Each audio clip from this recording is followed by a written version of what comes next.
हल्ला बोल में हम बात कर रहे हैं, हंगामा भी चलेगा, सदन भी चलेगा। हमारे साथ हमारे खास मेहमान मौजूद हैं। राजीव राय जी समाजवादी पार्टी से अब हमारे साथ जुड़ चुके हैं। सीधे सीधे सबसे पहले इनको इन्वॉल्व करते हैं। अभी जुड़े हैं राजीव जी। एक सवाल यहां पर खड़ा हो रहा है। सवाल खड़ा यह होता है कि एक तरफ यह कहा जाता है कि बीजेपी बल्कि सरकार ने अपनी तरफ से कोशिश नहीं की। सरकार कहती है हमने पूरी कोशिश की। फिर आरोप यह लगता है कि प्रधानमंत्री खामोशी रखे हुए हैं। लेकिन उसका जवाब यह आता है कि आखिर प्रधानमंत्री को बोलने का मौका तो दिया जाए, जैसे सुषमा स्वराज को नहीं दिया गया, उनको भी नहीं दिया जा रहा है। यह गतिरोध अब आगे कहां तक जाएगा, कितना आगे जाएगा? आपका रिएक्शन राजीव जी। देखिए, कल भी मैंने आपसे कहा था कि सदन चर्चा के लिए जगह बनी है। देश के मुद्दों पर, राष्ट्रीय अंतर्राष्ट्रीय मुद्दों पर वहां बहस होनी चाहिए। लेकिन अपने आप में यह भी हास्यास्पद है कि प्रधानमंत्री बोले तो कहां बोले। आजादी के बाद से पहला देश ने ऐसा प्रधानमंत्री पाया है जो जहां भी, कहीं भी, किसी भी बात पर कुछ भी बोल सकते हैं। वो हर बात पर बोलते हैं, लेकिन खामोश हैं उन मुद्दों पर जिन मुद्दों की बहुत बड़ी बड़ी बातें करके वो सरकार में आए।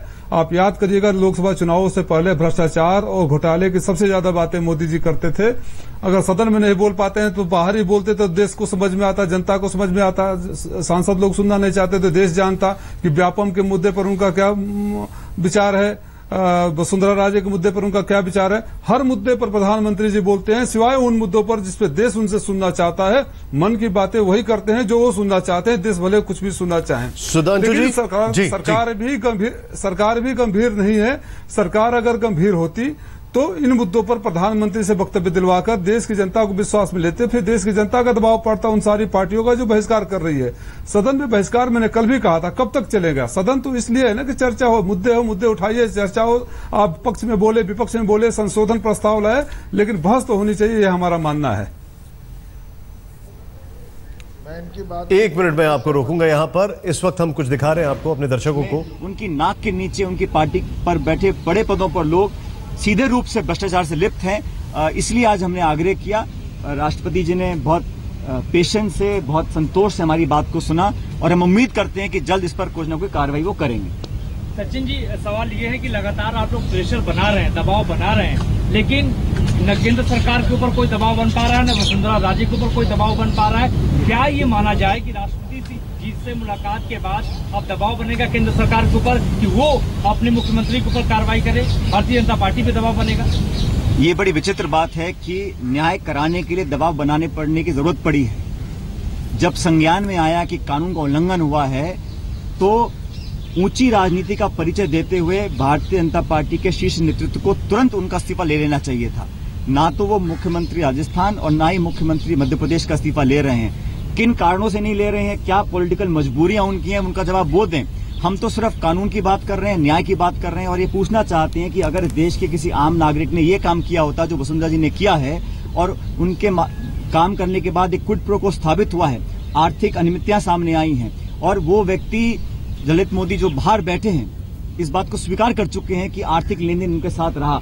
एक ऐसे व्यक्ति को जिसके खिलाफ जांच एजेंसियां काम कर रही हैं, जिसके खिलाफ अरेस्ट वारंट इशू हो चुका है, जिसको भारत की तमाम कानूनी एजेंसियां उसके पीछे पड़ी हैं, उस व्यक्ति की मदद कर एक्सेप्ट करना और फिर भी अपने पद पर बने रहना, ये एक बहुत बड़ी विरोधाभास है। और मुझे लगता है कि दो सवाल यहाँ पर ना करे। दो सवाल सुधांशु जी, आपसे दो सवाल है। पहला सवाल प्रधानमंत्री की खामोशी और दूसरा जो अभी सचिन पायलट ने बोला है, न्याय कराने के लिए दबाव बनाने की जरूरत पड़ी है। बड़ी विडंबना है, क्योंकि कांग्रेस का मैं एक बार फिर से आपको रिमाइंड कराता हूं, वो सवाल का जवाब मुझे चाहिए होगा। पवन बंसल, अश्विनी कुमार, अशोक चौहान, शशि थरूर और स्वर्गीय विलासराव देशमुख, सबके इस्तीफे कांग्रेस ने ले लिए थे, आपने इस्तीफा नहीं लिया। जवाब दोनों का और थोड़ा संक्षेप में रखिएगा। देखिए, ये सारे के सारे इस्तीफे कहीं ना कहीं तीन में से एक चीजें जरूर थी, या तो ऑडिट एजेंसी ने इंडिक्ट किया हो, या इन्वेस्टिगेटिव एजेंसी ने इंडिक्ट किया हो, या कोर्ट ने। अब मैं पूछना चाहता हूं कि जिन मुद्दों पर यह इस्तीफा मांग रहे हैं उसमें हकीकत क्या है? व्यापम के मामले पर कार्रवाई हो रही है, मंत्री तक जेल में। अब ये जो मुख्यमंत्री का इस्तीफा, शकील जी मैं आ रहा हूं आपके पास, एक मिनट मुझे पूरी बात बोलिए। मैं काफी देर से देख चुका। बिल्कुल बोलिए। देखिए, मुख्यमंत्री का जो ये इस्तीफा मांग रहे हैं उसके बारे में 3-4 महीने पहले एक्सेल शीट लेकर इनके नेता कोर्ट तो गए थे। सुप्रीम कोर्ट ने क्या कहा उस एक्सेल शीट के लिए? कि वो फर्जी है। यानी एक ऐसी चीज के आधार पर आप मुख्यमंत्री का इस्तीफा मांग रहे हैं जिसे कोर्ट फर्जी कह रहा है। अब आप आइए ललित मोदी वाले मुद्दे पे। ललित मोदी का भ्रष्टाचार हुआ इनके जमाने में, आईपीएल की टीमें खरीदी उसने इनके मंत्रियों के साथ मिलकर, वो भाग गए। और आज जो ये कह रहे हैं, मैं सिर्फ 2 तथ्य सामने रख रहा हूं, मैं कोई ललित मोदी का वकील नहीं हूं। इन्होंने कहा ललित मोदी भगोड़ा था, और इंटरपोल के चीफ ने कहा कि 2013 में उसकी जानकारी में कोई नोटिस ही नहीं भारत सरकार से। और दिल्ली उच्च न्यायालय में पासपोर्ट जब्ती के मामले पे इसी कांग्रेस सरकार ने, जिसने उसको भगाया, भ्रष्टाचार किया, कोर्ट में लिखित हलफनामा दिया पैरा नंबर 31 में कि ललित मोदी के खिलाफ कोई आरोप ही नहीं बनता है। ठीक है, आरोपी तक नहीं। एक मिनट सुधांशु जी, आपने अभी तक जो चीजें कही है, शकील साहब, पवन जी मैं आपके पास आ रहा हूं। शकील साहब, आपके नेता इंडिक्ट हुए थे, इनके नेता इंडिक्ट नहीं हुए, आपका जवाब? नहीं इंडिक्ट नहीं, मैं कह रहा हूं देखिए, एक तो शशि थरूर जी के बारे में पूछ लीजिए उनसे, वो गलत बयानी से काम ले रहे हैं, वो गलत बयानी से काम ले रहे हैं। भाजपा के जो नेता हैं, गलत बयानी से शशि थरूर जी को कोई इंडिक्टमेंट कहीं से नहीं था, और कोई बिल्कुल ठीक कह रहे हैं, शशि थरूर जी के बारे में नहीं थी। शशि थरूर जी ने त्यागपत्र दिया, और ललित मोदी जी के भ्रष्टाचार हमारे जमाने में हुआ, और पैसा कमाया उनसे सुषमा स्वराज जी और वसुंधरा राजे जी ने। ये बात देश की जनता को नहीं मालूम है कि भ्रष्टाचार कांग्रेस के जमाने में हुआ, वो पैसा किसको खिला रहे हैं? पैसा खिला रहे हैं भाजपा के नेता को, वसुंधरा राजे जी को और सुषमा स्वराज जी को।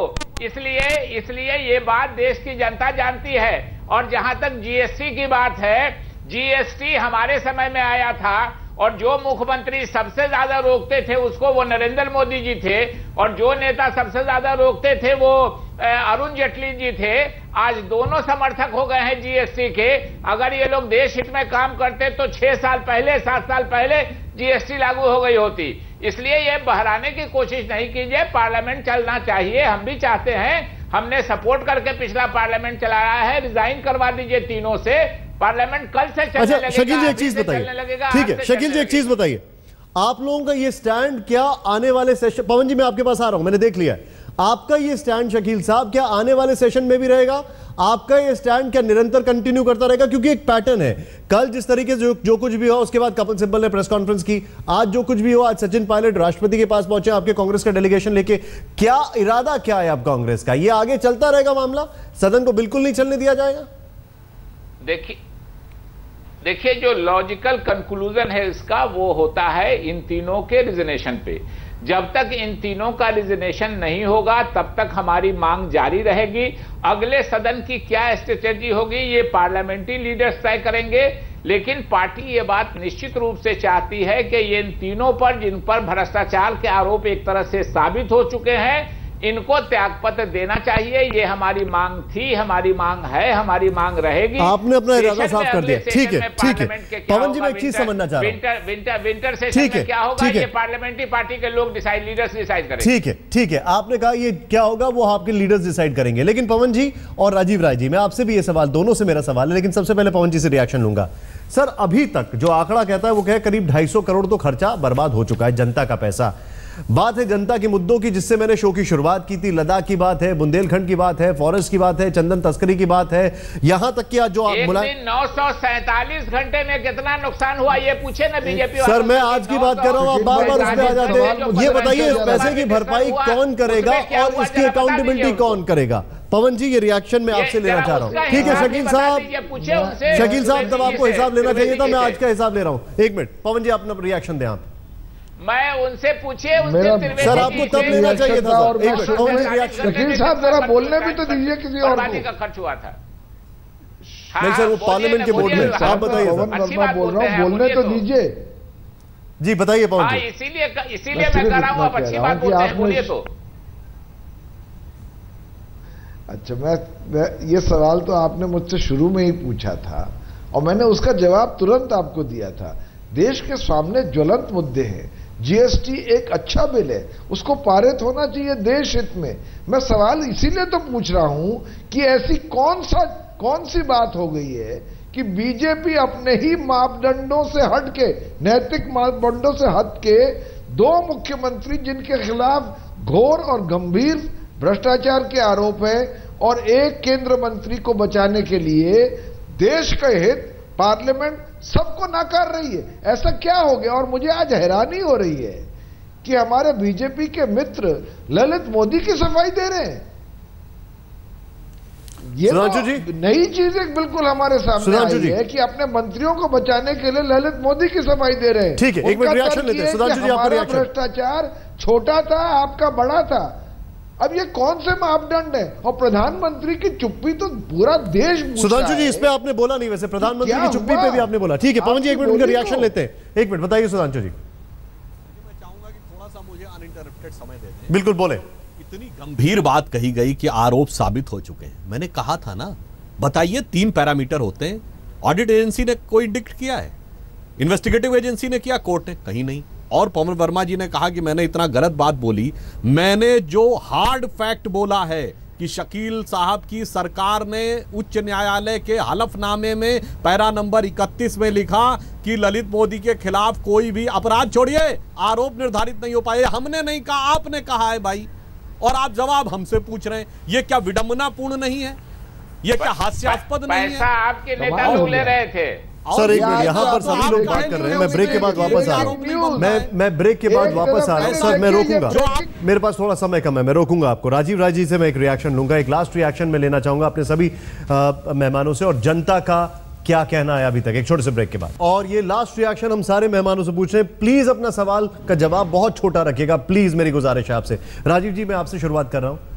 क्या ये समझा जाए कि ये जो अहम की लड़ाई है, पहले कौन, पहले मैं या पहले आप, इस चक्कर में देश का जो एजेंडा है डेवलपमेंट का, उसकी बलि चढ़ती जाएगी, जो चीजें आगे बढ़ने वाली है उसकी बलि चढ़ती जाएगी, और ये मामला ऐसे ही आगे घसीटता जाएगा? नहीं, आप जो बोल रहे हैं सही है। देश का एजेंडा डेवलपमेंट का है। यह ऐसा सत्ताधारी पार्टी के चाल और चलन से नहीं लग रहा है।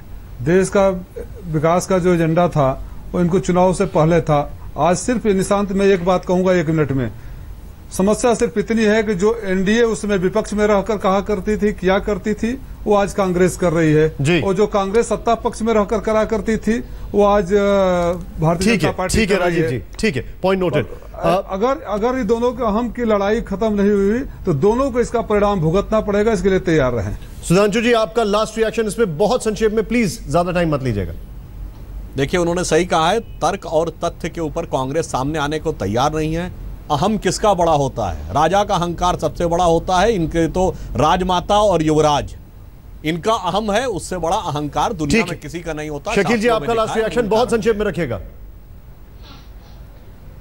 देखिए, हमने जिम्मेदार लोग हैं, हमने पिछले सदन में भी सपोर्ट किया, हम आगे भी सपोर्ट करेंगे। हमारा साफ साफ कहना है कि ये तीनों जो भ्रष्टाचार में पकड़े गए हैं, जिनका भ्रष्टाचार बिल्कुल साबित हो, उनको त्यागपत्र करा दें। हम पहले भी समर्थन किया है, हम आगे भी समर्थन करते रहेंगे और सदन में कोऑपरेट करते रहेंगे। चले पवन जी, 3 बातें कहना चाहता हूं। पार्लियामेंट को चलना चाहिए, इसकी पहल सरकार को करनी चाहिए, उन्होंने नहीं की है। और भ्रष्टाचार से जो ग्रसित जितने इनके मंत्री, मुख्यमंत्री हैं, उनको बचाने के लिए देश हित को ये न्यौछावर कर रहे हैं। आप सभी का बहुत बहुत शुक्रिया, आप सभी का बहुत बहुत शुक्रिया। लेकिन हमें उम्मीद है कि देश का जो डेवलपमेंट का जो एजेंडा है वो पीछे ना आए। लेकिन अभी जो हमारी जनता है वो क्या कह रही है, एक बार देखते हैं जनता ने अभी तक क्या राय दी है। भर भर के तमाम एसएमएस आए। क्या कांग्रेस के बगैर लोकसभा में बहस बेमानी है? 25% कह रहे हैं हाँ, सिर्फ 25%। 75% कह रहे हैं नहीं नहीं। ये मैसेज अपने आप में जा रहा है।